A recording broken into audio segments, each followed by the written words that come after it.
Hello, my lovely audience. So, this is going to be a remake of What If Deku is Batman, and I'm going to say a few things. Sorry I haven't been uploading, and second off, if you got any more questions, just ask them in the comments.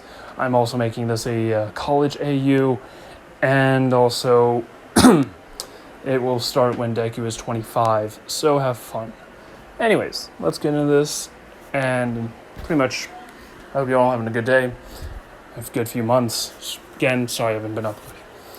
Anyways, viewer discretion is advised.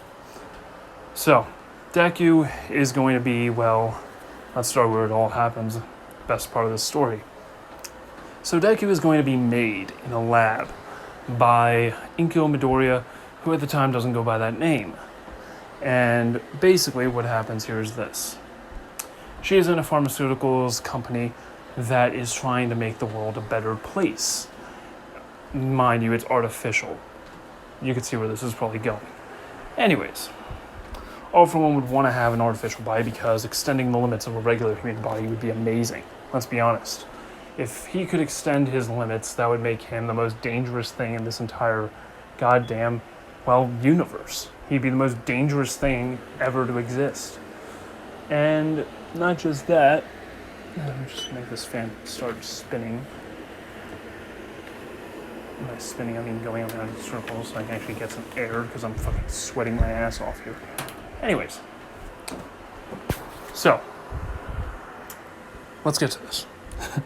Deku is going to be, how do I put this? He's going to be genetically modified. Thanks to the help of All For One and his funds to this place.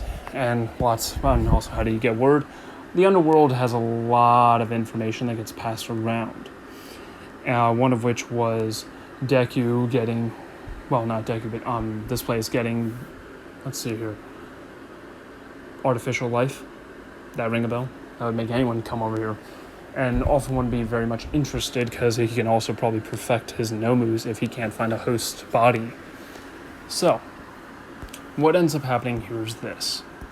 He takes over the company with his influence, money, and pure fucking fear, and immediately starts working on this place. Mind you, it's before this doctor that he had was working for him. Most of the stuff that is going through this place, it's completely given to them, because at the end of it all, he's going to have them all killed and take the data for himself so he can at least create more. So yeah. Deku is going to be made, let me explain what he is going to have. He is going to have the interesting abilities. They're not going to be considered quirks because they were given to him by genetic means, and he is also going to be having, how do I put this? Also, I'd like to say this is the only thing that I have that is in my photo gallery right now that I do not own or anything at the moment. I am using this for this. Next two photos like that are stuff I drew. This one I do not own, so please do not sue me. It's a really cool artist. I wish I knew where it was from. Friend gave it to me just for use. Saying, hey, this is a cool pic. Use it. So yeah. Found it technically, but found it amongst the pictures he sent me. So there's that. Anyways, let's get into this. If you could see any signatures, I don't see any. Yeah, I don't see any. Anyways. Oh, shit. That's my room. Oh, hello. Yeah, these are the photos I own. I drew them. Anyways. So, Deku is, how do I put this? He is made using All For One's, not really. They're told to use his DNA and the embryos that they have from people who are at the company. One of the embryos is Inko's. And I'm going to say that Deku is going to, how do I put this? He's going to have enhanced regeneration. His bones are going to be strengthened to oblivion, pretty much to the point where it's going to be really hard to break his bones. And also, his muscle fibers are insanely strong, and he's always going to be fit for the rest of his life. And they're always going to be insanely strong enough to actually lift about about 1 ton or 2. No, I wouldn't say 1 ton or 2. I'd say he'd just be able to. He's really strong. Let's just put it that way. He's really strong. Stronger than he should be. And his reflexes and senses are very much enhanced to the point where it's insane. And yeah, he's immune to several amounts of poisons, muscle relaxers, and so on. And to put it in very easy terms, if he were to break all of his bones in his body, as well being poisoned and drugged heavily, he would be able to heal within a month. It would take 1 month to heal. So, yeah, completely heal. Creepy, right? And terrifying at the same time. Anyways, let's get into the fun part of this. So, Deku is going to be... how do I put this? He is going to be, born. And also, Inko is using a different person's semen to, have this. Someone that's more suitable. Not going to say names because why not? And also, yeah, she's going against his wishes. And every other embryo died. Deku's the only one that lives. And he's on his birthday. They decided that they would take him far away from this and let him live a normal life to an extent until they die, until he can make decisions for himself. And a couple scientists gather around money and fake IDs and so on, so he can live a new life, and fake birth certificate and so on. And when Deku is taken, what is left behind is all the tracks that they were fabricated. Their lives completely fabricated, have been erased, burned, destroyed, completely expunged. The scientists completely destroying all records of this, killing the guards and so on. How some of the guards were in on it anyways. And yeah. In that moment, when All For One got word that this place was completely destroyed under his control, he was pissed, thinking that his host body and any Nomus he could get were gone. Now he has to come up with a way to perfect it on his own, if he can. Or he can just wait. What she does, waiting and planning for his strategy. When Deku is 9 years old, he is heavily advanced in academics to the point where he's about to graduate at 9 years old. Well, he's not graduate, but he's already graduated high school, and he's about to graduate. He's about to go to college, and maybe graduate in a year. But he's 9 years old. He's about to step on that journey. He's at the park with Bakugo and talking about what he's going to be doing. He's matured heavily, and Bakugo pissed at him that he didn't wait for him, and the young Bakugo would be very much pissed. Now, this is where things get interesting. Mitsuki is going to be liable as the guardian of Izuku if Inko were to perish in some way. And that is basically what is essentially, basically Mitsuki would be in charge of Deku if anything were to happen to Inko and become the guardian of Izuku Midoriya. And, this is where things get pretty fucked up. Inko would notice a figure looming over a building, watching them at the park. And she'd get very scared at who that figure is. All For One. Now, because he likes to work in the shadows, they rush home immediately. And Inko sees at first hand Bakugo bullying Deku, saying he's weak because he's quirkless, and so on. Now, here's where things get interesting. This is going to be fun. So, essentially, Deku is going to be... How do I put this? Essentially, he is going to be... how do I put this? He's going to be packing with his mom, wondering what's going on. And that's when she sighs with regret and tells him what the story is between her and him, how he was made slowly.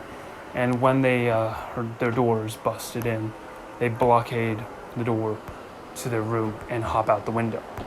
And that's when Inko tells him to run, get his way, go to Ani Mitsuki's house and tell her that that you're going to be staying for a few days, and that she'll come pick you up when she can. Now, she's going to go out, distract the bad guys so that he can run away quickly.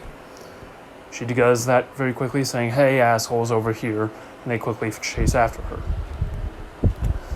And there are loud sounds, people screaming and so on, as Deku is running. But as Deku is running over to Mitsuki's place, he is confronted by a dark figure in a hat with white hair and stops Deku with his hand, telling him, "You wouldn't want to have them die, would you? Now come along with me, if you do not wish for them to die." Izuku, realizing that this is the person that his mom was running from. The stories of a boogeyman that she would tell him about, a man in white hair. The only reason why Deku even was found was because, a kid that's 9 years old, graduating high school that early, it's impressive. Now here's where things get interesting. This is where things get really interesting. So, Deku is going to be pretty much taken from here, but before that happens, a young Bakugo walks out and sees Deku holding the hand of a man, a stranger that he's never seen before, and Deku's head down, tears dropping from him. And immediately, Bakugo is kind of shocked, stunned to see this. And Deku looks at him with eyes screaming help. And the man turns and sees a young Bakugo and says, "Run along now. Best not to get hurt. Or better yet, do not worry, I'm the child's caretaker. I'm just taking care of him, don't worry."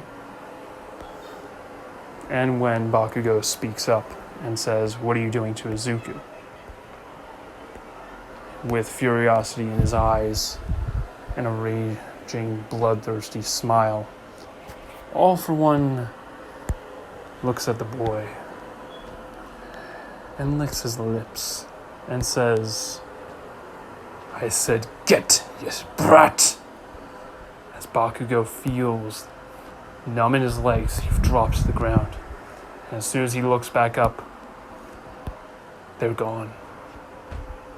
That was the last night anyone ever saw Izuku Midori again. Where he ended up, well, no one knew. They presumed him dead. The man with the white hair was never found, and so on. And that is where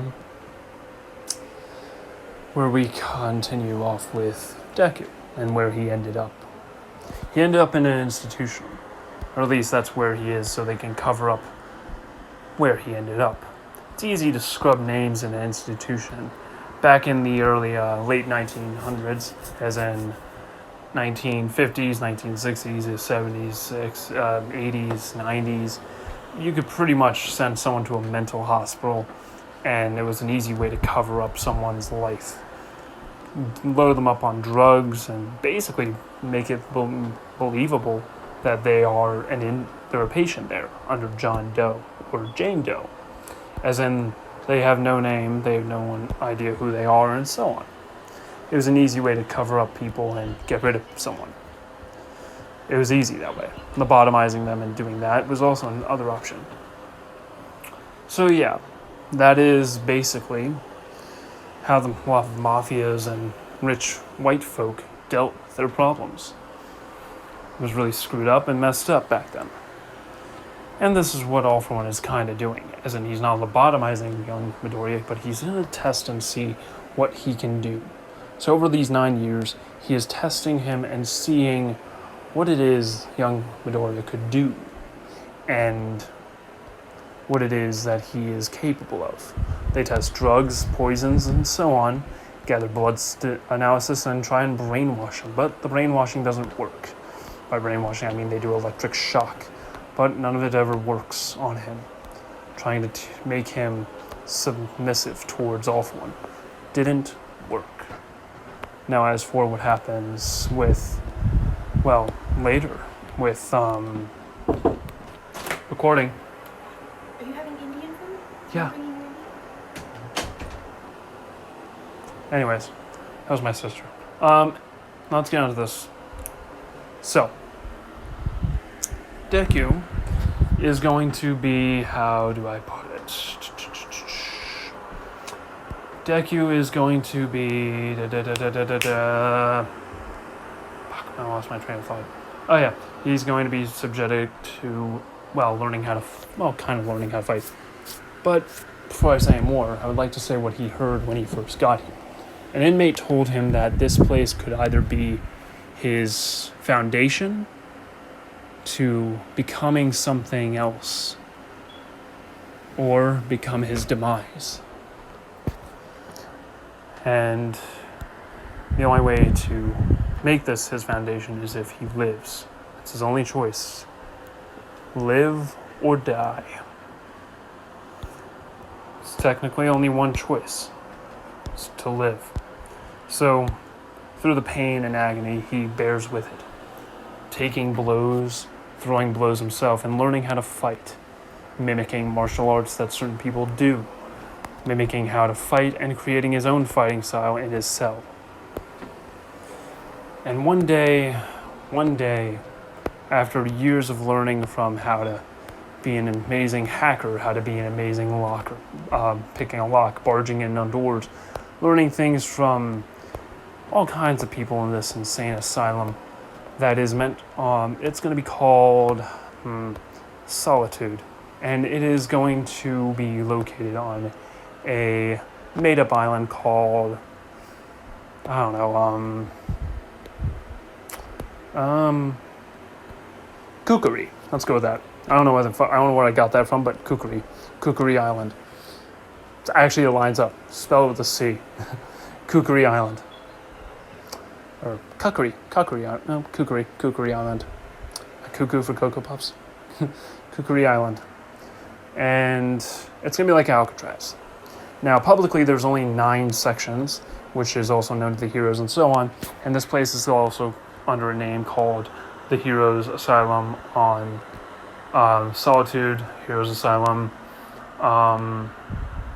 Heroes Asylum, located on, Kukuri.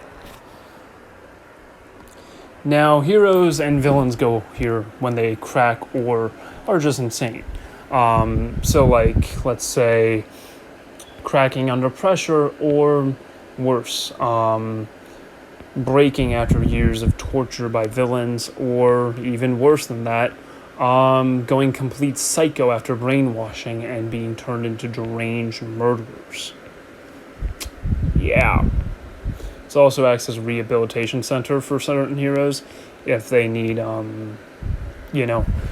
they have depression or something. They have like one small center for that, but that's it. So 9 is the worst section you can have, but Deku is located underneath the asylum, under the other, 19 or so sections. There's over 19 sections. Over 9, so yeah, 19 sections. Yeah, 19 sections. I'll stick with 19 sections. And all have immense floors, huge laboratories, coliseums, shooting range, so on. Testing grounds for drugs and so on. There's even a huge open area for, well, I guess you could say a survival ring, as in try and live under harsh conditions. It's where, underworld companies try and like test out their new tech and drugs and so on before they're mass released. Now this is where things get interesting. So Deku, he after 9 years, he is going to be, after learning everything he needs, he is then, told on his birthday that in one night, his his younger brother will be here to kill him. They've replicated him and decided that they shall move forward and burn the road behind them. Meaning they're burning the previous Deku behind. And Deku, pretending to be an idiot, a dumb person, at least pretending to be broken all those years ago, just sits there, quiet. Deep down, he's smiling because he knows that they're going to open that door. He's already prepared to break it down because he's been loosening the hinges since he got there. And, I would say like that since 4 years ago, when he learned how to actually break doors down and how to use them properly. He also learned about explosives, knives, and so on, and what type of blades he should use if he were to fight. He learned about how to throw them and so on, how to disappear in plain sight, and so forth.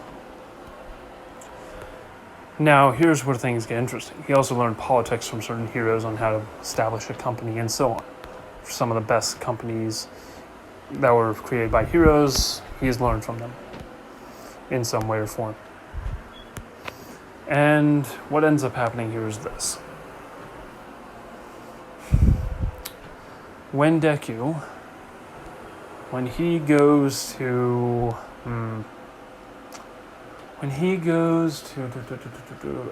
when they basically show him his new clone that's going to kill him, they open the slot and see that he's nowhere to be found. Well, actually, no, they see him in the middle of the cell, just sitting there. And the clone goes in, and the clone, I would say he's holding a gun. No, not a gun, a knife. They wanted to get bloody in there. And that is when Deku turns around, immediately grabbing the blade and stabbing him in the throat and cutting the main artery on his neck. And then immediately snaps his neck and starts cutting him in pieces, trying to make sure that they didn't tamper with any of the other things, making him even stronger. And that's when he starts to decapitate him and starts to get a little bit more violent. Goes full fucking butcher mode and make sure they can't come back. After that, he hides the body, but the blood stains are still there. So what he does is this. He prepares. He then goes ahead and, security's been pretty lax with him because, let's put it this way, he's not done anything. No attempts to escape or anything like that. And what ends up happening here is this. What ends up happening here is how do I put it? Basically, he knocks on the door and tells them that it's done, and then disappears in the shadows of his room. They immediately open the slot, see that he's not there. And then all of a sudden, the door is busted down as he breaks it down with his legs.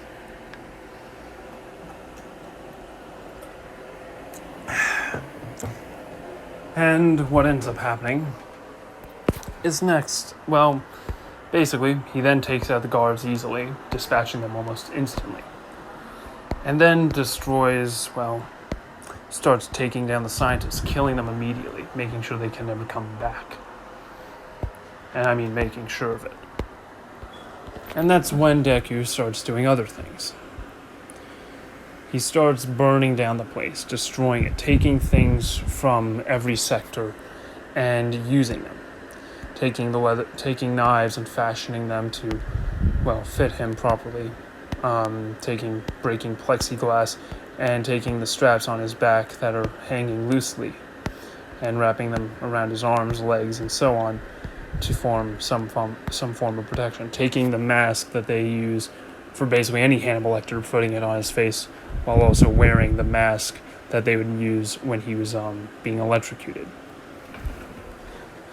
And, he heads out, killing anyone that comes in contact with him. Hero Asylum pretty much goes in full lockdown as he blows open all the gas lines and everything in there to cause a huge amount of explosions and so on, sending the whole place in crumbles.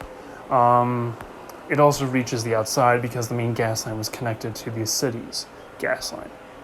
And it completely destroys it and has, mainly because the city is such huge, there has to be a mainframe telling people where to go. And I would say that is where the heroes come in. Heroes start to pour in from all over, trying to contain this area.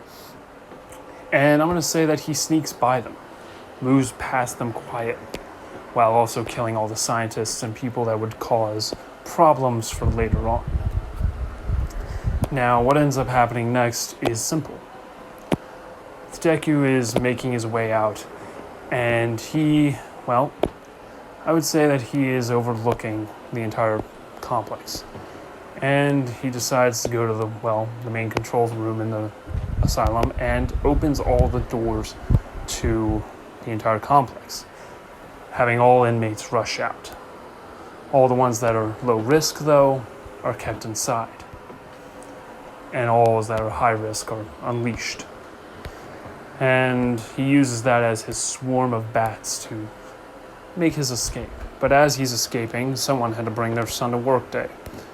Flaming hot beard. It's kind of obvious who. Angry, abusive father, has one daughter and 3 sons. And abused his wife, too, to a degree.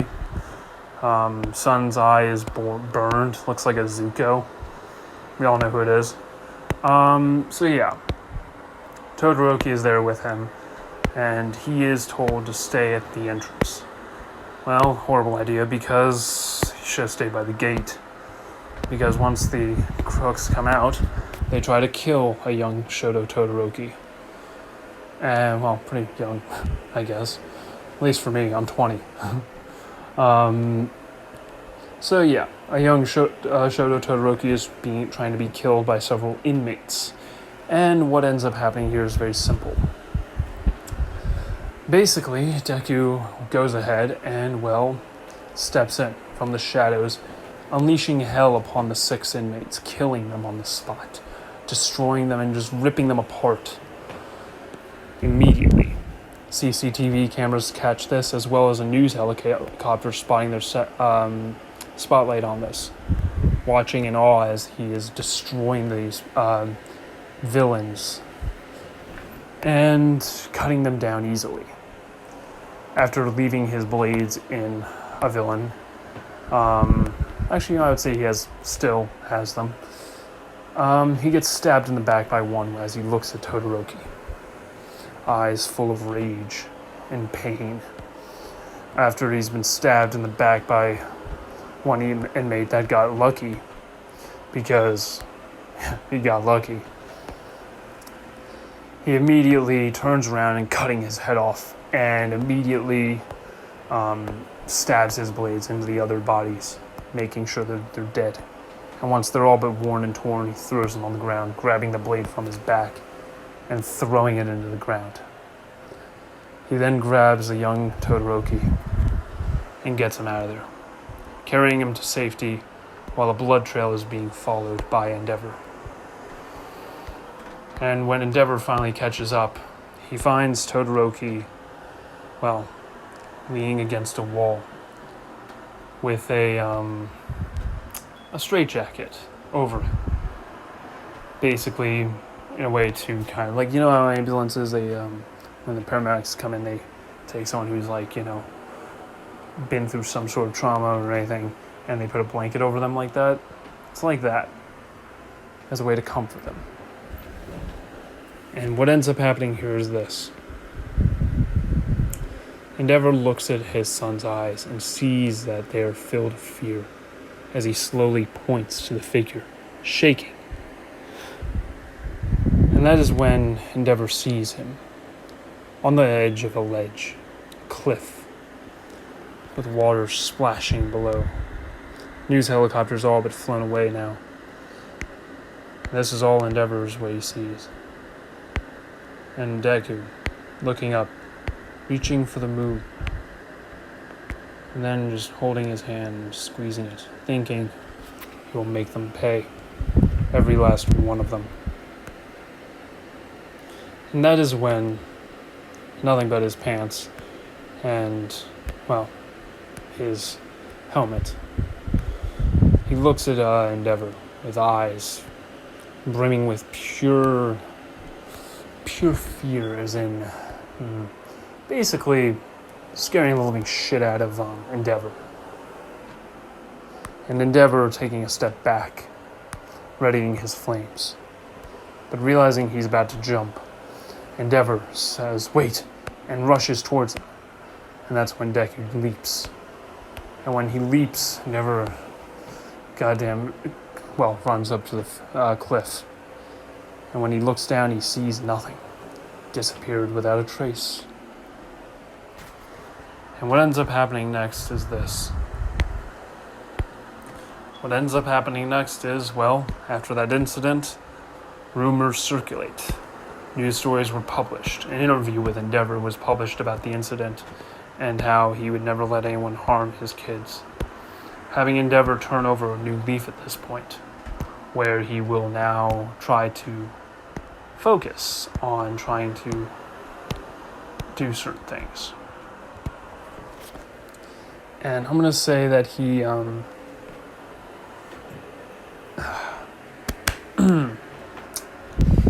would say that this is when Endeavor decides that he shall turn over a new leaf and try and be a better father. Helping Todoroki with his trauma of what happened that night, seeing all the people die, and seeing some creature that he now sees, a creature, a nightmare. Now while this is all happening, another thing happens. Few criminals get beaten down to death. At death's door, they see a figure drenched in scars and blood. A figure who then gets the nickname from several social media posts that he resembles a demon. Some say a bat, an Oni god, and so on. Some then continue with the bat idea and call him Batman. And Deku does like the name, Batman. So this is what he then decides to do. After a year, hiding out in an abandoned building that was once his home, he then decides to come out. But first he needs to... he's going to come out. And he's going to dump his hood and so on. So he dumps his helmet and his clothing that is, from the asylum. And news reporters find it and start saying that this is the gear that he wore. That it is in shape of like a bat. And for what ends up happening here is this. Deku never meant for it to look like a bat, it just did.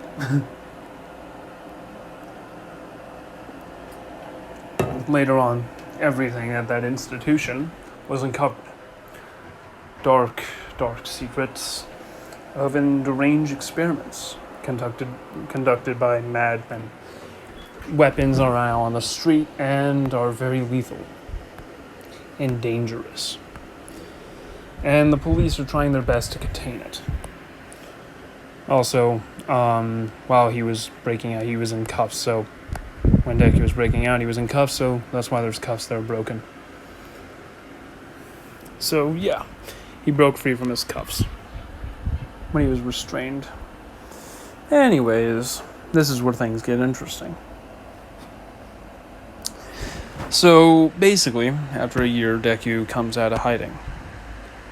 And in an interesting way, he basically calls in at an underground sort of area.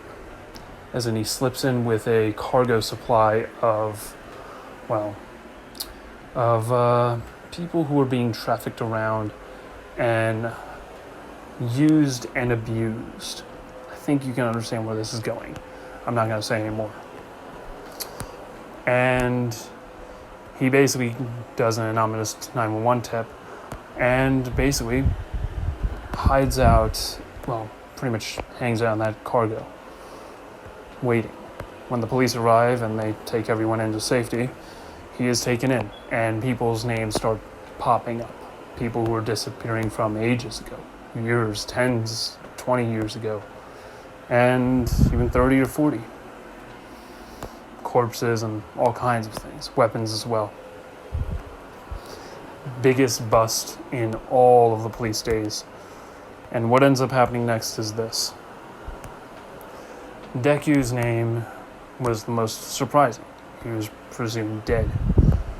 But not as surprising as some of them that were in there. Some were heroes that were in there. Some of them were dead. Now, this is where things get fucked.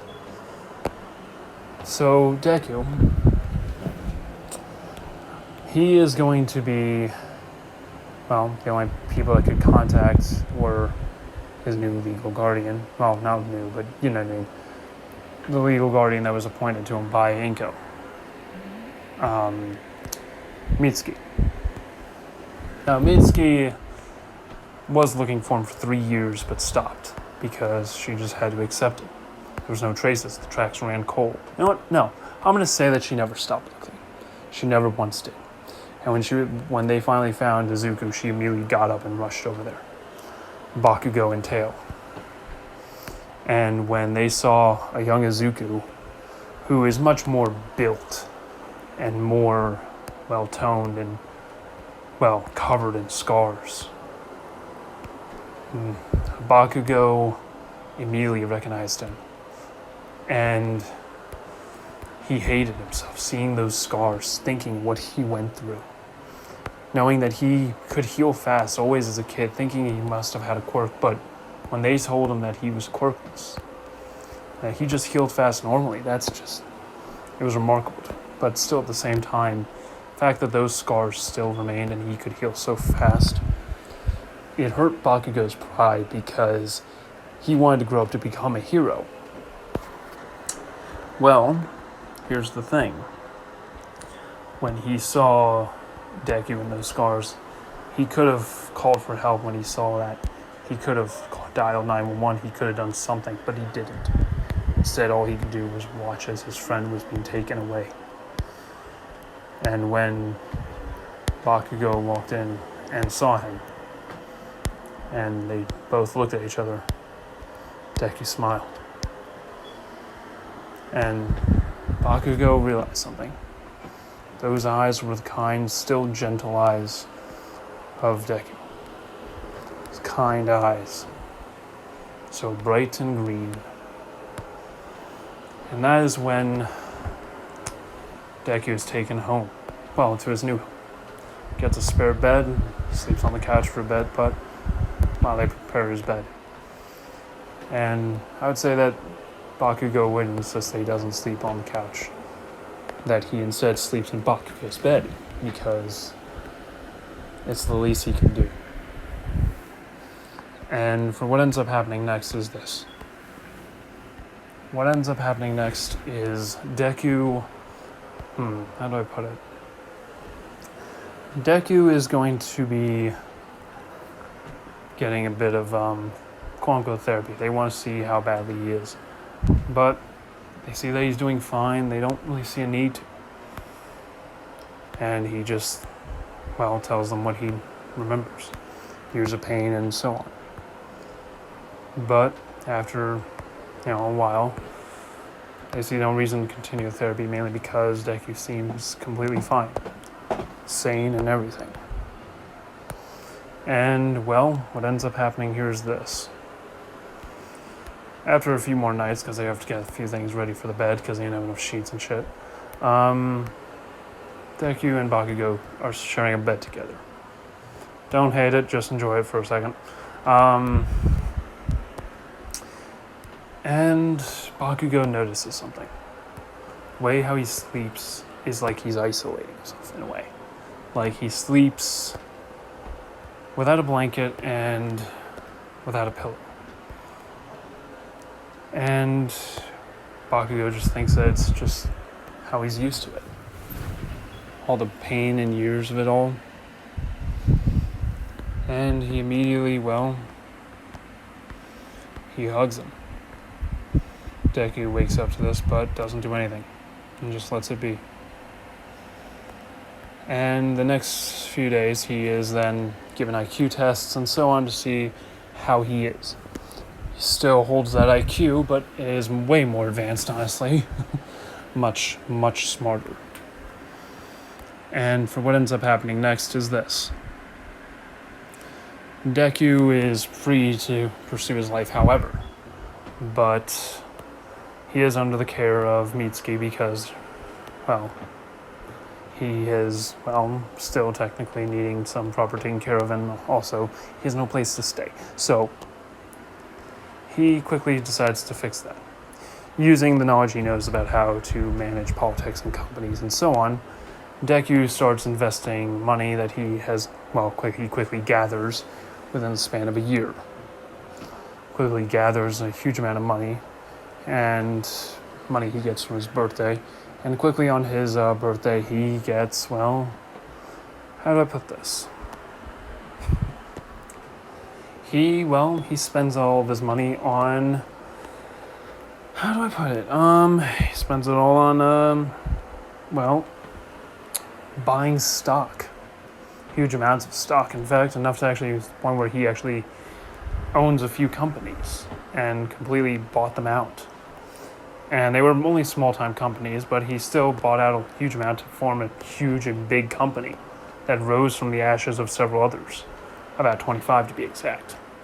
Some were pharmaceuticals, some were engineering firms, some were just places to help the police. And he bought them all under one name.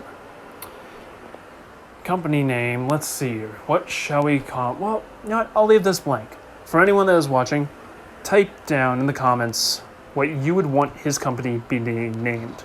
You can name it whatever the hell you want. Whatever you want. Just put in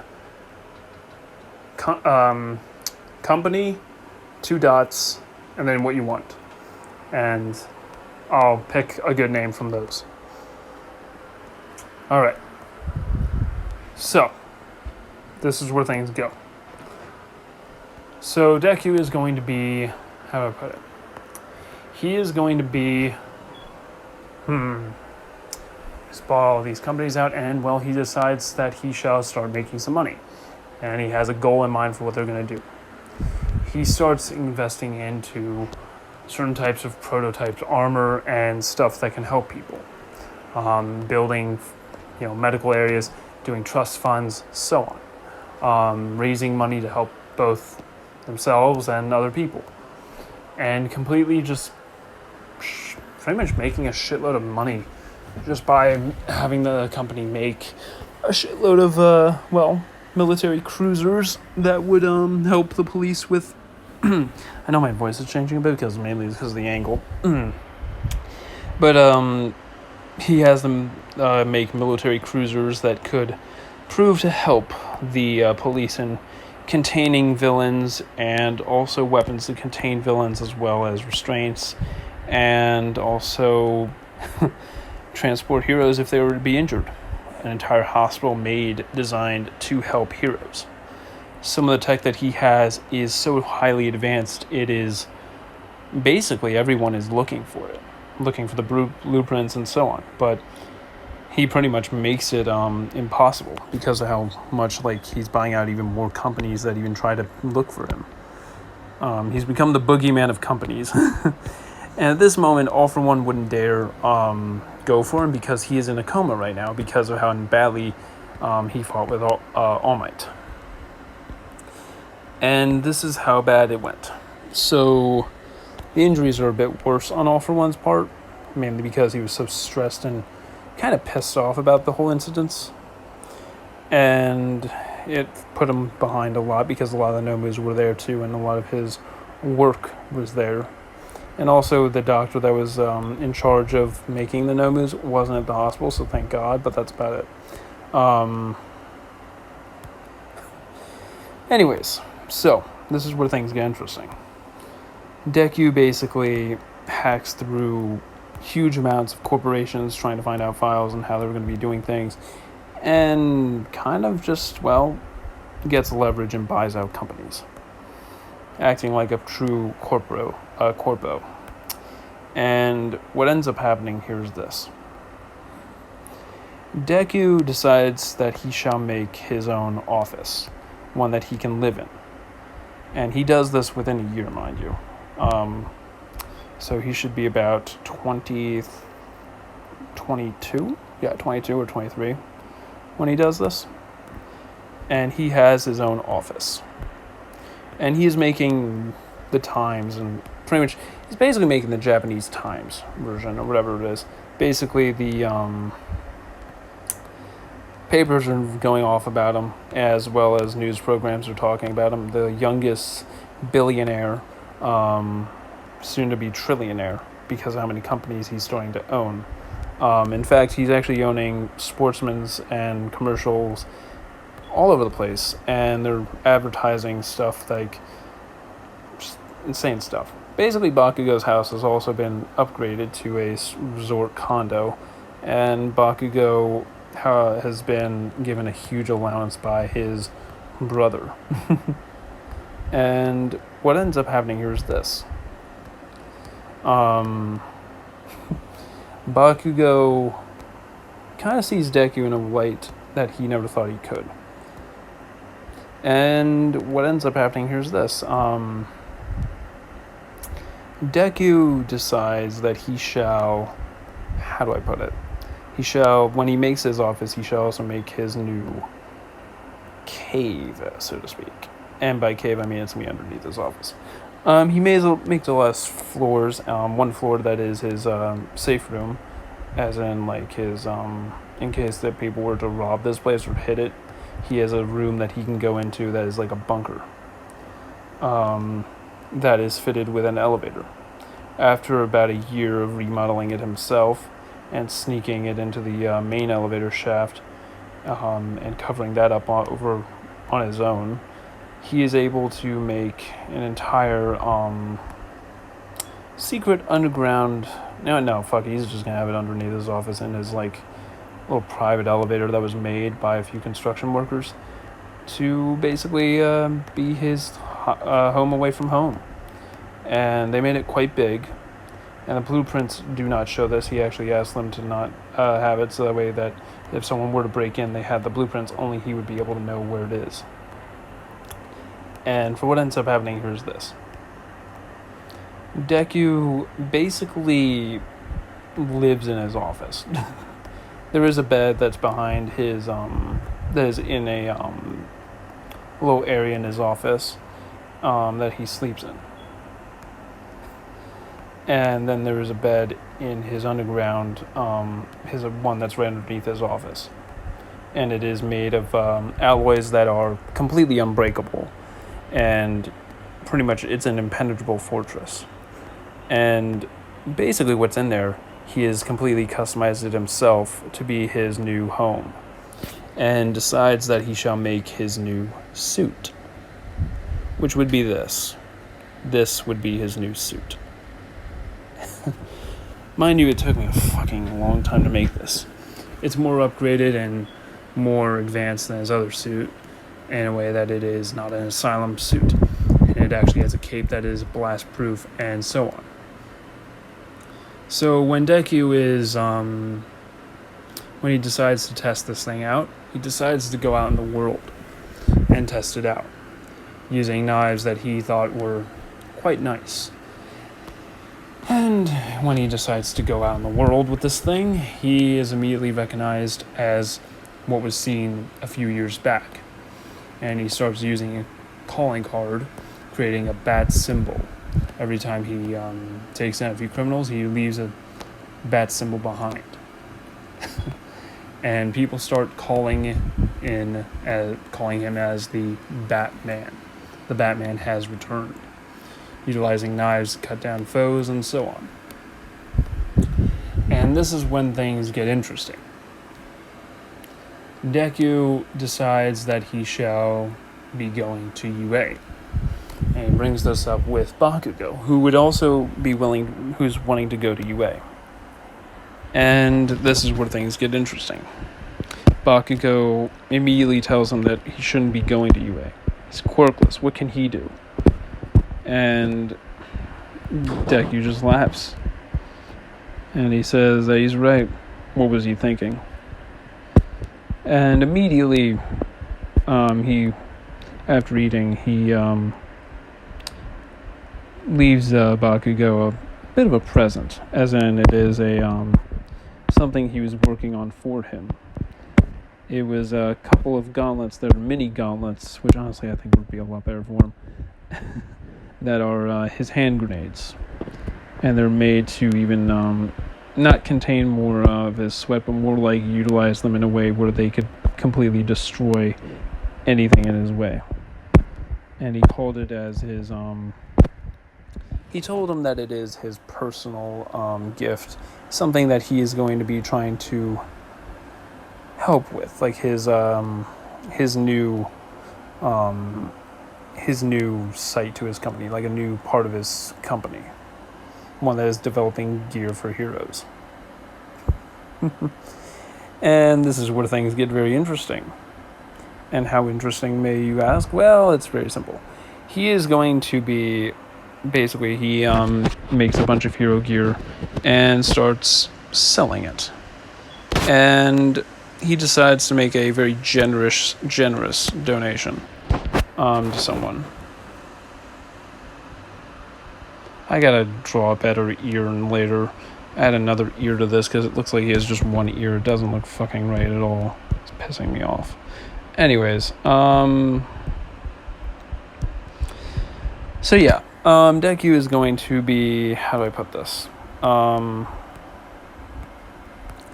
He is going to be, I am blanking. Anyways, crap, I am blanking on this one. Let me just turn up the brightness on this one because I actually have light, so it's not going to be blinding to me. So yeah, Deku is going to be, well, he's got like about a year or two, so he starts working out a bit and training a bit to, at least get a bit stronger, because he's been mostly working out by beating up criminals. And he starts actually taking out more criminals, going around the city and so on. Never trying to lose focus. And by utilizing the networks that his company has, he basically creates his own sub-network underneath the city, utilizing going in the sewers and putting up certain types of his own bat gear around the city, maintaining the city's power grid and also utilizing it so he can have a power grid of his own that goes undetected in the mainframe. One where he can be basically completely undetected. And for what ends up happening, here's this.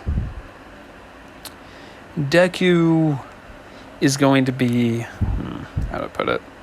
He is going to be, and mind you, he is going to get the nickname Deku either way, because Bakugo would still bully him.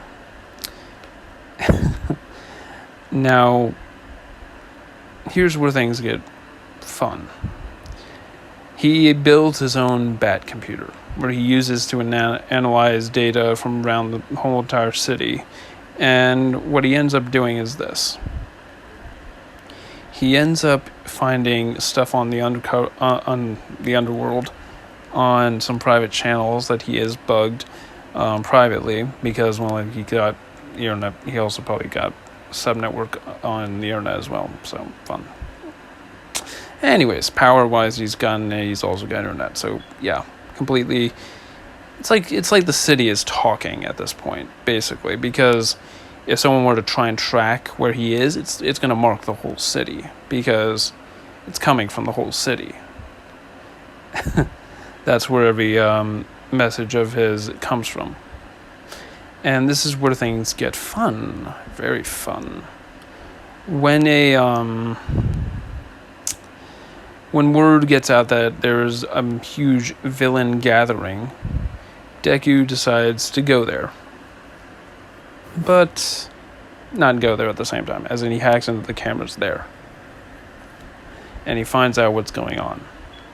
He finds a unique person that is working for and kind of with All For One. And what ends up happening here is this.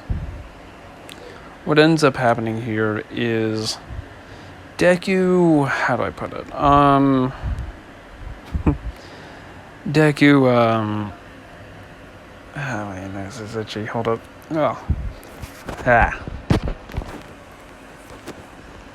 Anyways, Deku decides that he shall, what shall he decide? I'm trying to now think.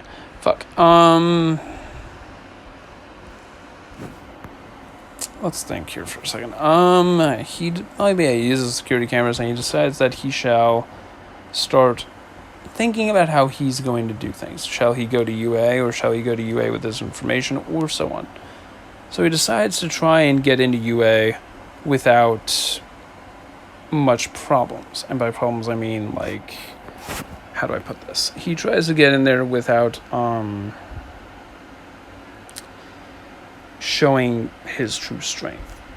And by doing so, he gets in, and he gets in the entrance exam, shows off his IQ, and Nezu immediately recognizes him. Some of the students don't. Well, some of the participants don't. A few of the ones that do are from, from hero families. And, of course, Uraka recognizes him because his company actually saved her family. The only reason why she actually wants to become a hero is because some heroes may not wear capes, but she wants to be one of the ones that do so they can protect people like him.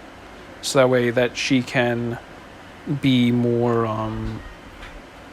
helpful, as in a way to protect people that are making the world great.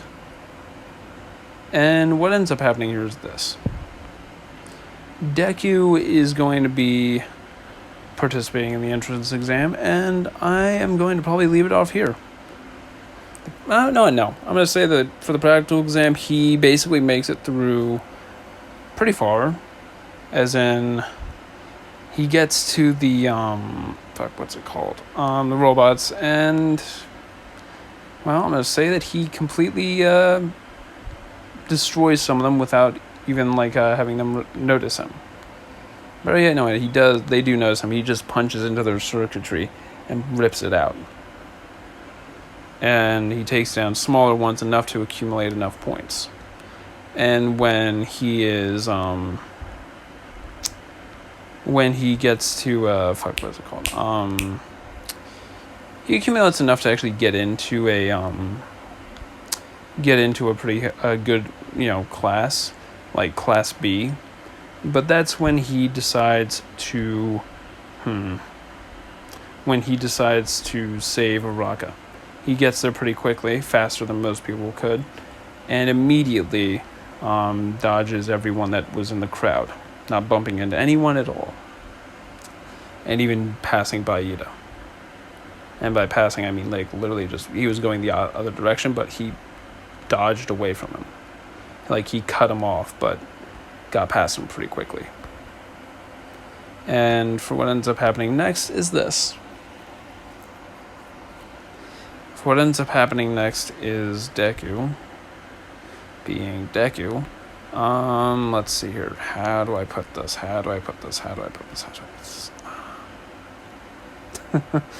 God, this is hard to think about.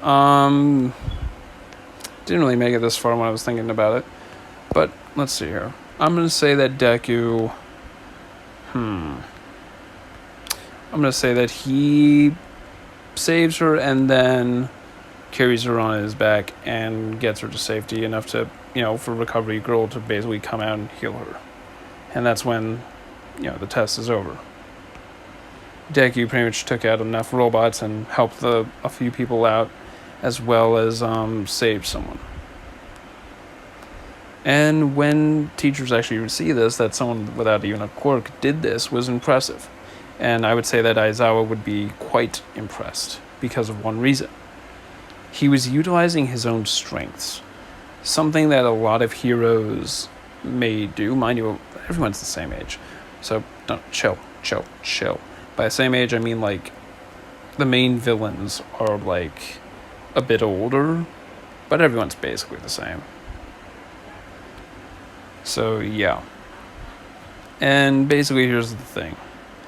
Aizawa was a bit impressed, really, because you don't see a lot of people, use their natural strengths. And even though he's quirkless, he made it this far. He has such amazing strength and reflexes and so on.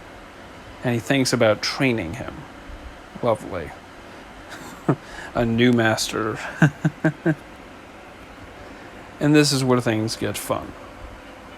So he gets accepted, and Aizawa immediately asks Nezu if he could be in his class. Now, he was originally going to be assigned to Class B, but because of how he is, they decided to have him put into a Class A. And who gets to go to Class B? Thank fucking God, this is the character that I'm setting up to go to Class B. It is Mineta. He goes down to Class B. So Deku's going to be taking Mineta's seat. And who is going to be in Class A? I'm going to say Shinso, because why the fuck not? And we're going to leave the first day of school for the next part. So, yeah. Have a good day and a good night. Peace out.